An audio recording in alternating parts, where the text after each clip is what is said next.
Hi everyone, I'm Jalene Andrews, and this is The Law Down, where personal injury attorney Brooke Goff shares advice on important legal topics. Brooke, welcome back. Nice to be here. All right, so today's topic is understanding your insurance policy. First, how do you know what is even part of your policy? Most people don't. I've never seen a company or a situation where people just throw money at something because people say you have to and they don't even understand what they're paying for.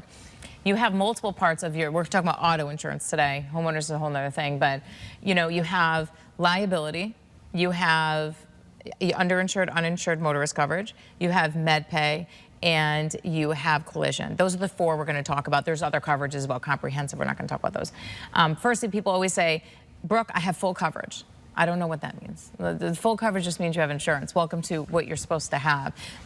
But it's actually frightening because I do a segment on Bomba every week, and people call in and they're like, listen, I have full coverage. I thought that meant I had full coverage. That means that if I get in an accident, I'm fully covered no matter what happens to me. No, it doesn't. You're only covered up to the amount of the limits you have. So these people think that they're just covered to the moon and they pay an insurance. They're not. So this is a failure of our agents. It's a failure of our insurance. It's a failure of Department of Insurance, in my personal opinion. You have to educate people, and it's a shame that a personal injury attorney has to get on your station, pay for ad space to tell people this is what you need to know about the policy you have. So in the event you're in an accident, this is how you use it, right? It's sad that we shouldn't be doing this, but we're going to do it. So liability means if you cause an accident, then that's how much you're covered for. So John Smith is driving on the street, okay? Negligent, takes his eyes off the road, runs somebody over, and she breaks both of her legs. John was on his phone, so we'll call that, we'll just say, for the argument's sake, the case is worth, I'll throw out a number, $800,000. We'll just throw out a number. I'm not saying that there's all kinds of variables, but John, though, thinks he has full coverage. Well, guess what John has? The state minimum of $25,000. But John also owns a car, a boat, a beach house, and a house in Connecticut, and has a job where he makes $250,000 a year. He thought he was fully covered. By the way, he hit her with a Beamer, right? So now John is fully exposed to that woman just because he thought he had full coverage because nobody told him otherwise. So that's liability. Your liability coverage has to be enough to cover you in the event that you're at fault for something.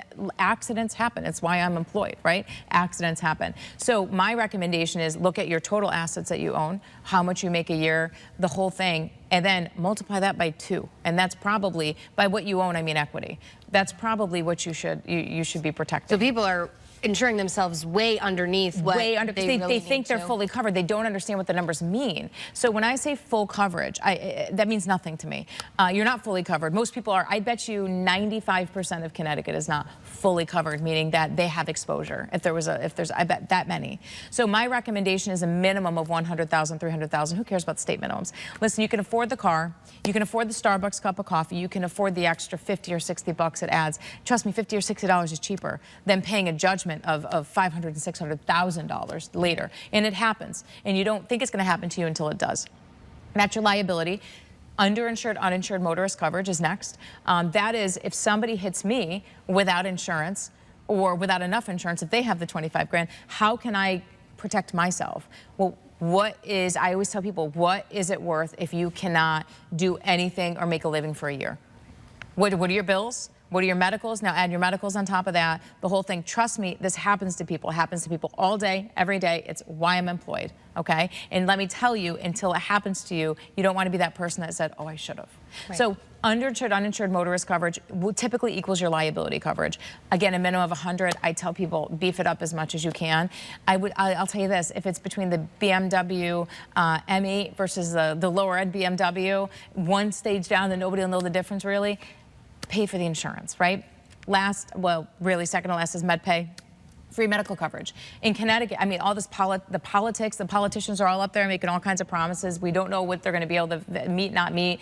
We have, our attempt at universal health care. Some people say it works, it doesn't. You have Husky insurance in Connecticut that most providers don't take. So if you're in an accident, how are you going to get care? So MedPay is free medical money from your policy. It's what you have control over. So I recommend a minimum of $5,000. It's very cheap. It is. And the other piece is collision. Okay. How much can you afford to pay if you have to pay to fix your car. Because at the end of the day, you can get a $1,000 deductible, but if you can't come up with $1,000, how good is that, right? So collision's the last big one. I would say try to keep that limit as low as possible, because if somebody hits you without insurance, you're on the hook for the whole thing. All right, Brooke, as always, thank you for your advice. All right, and remember, you can always learn more by visiting gofflawgroup.net. For Connecticut's Morning Buzz, I'm Jillian Andrews. We'll see you next time.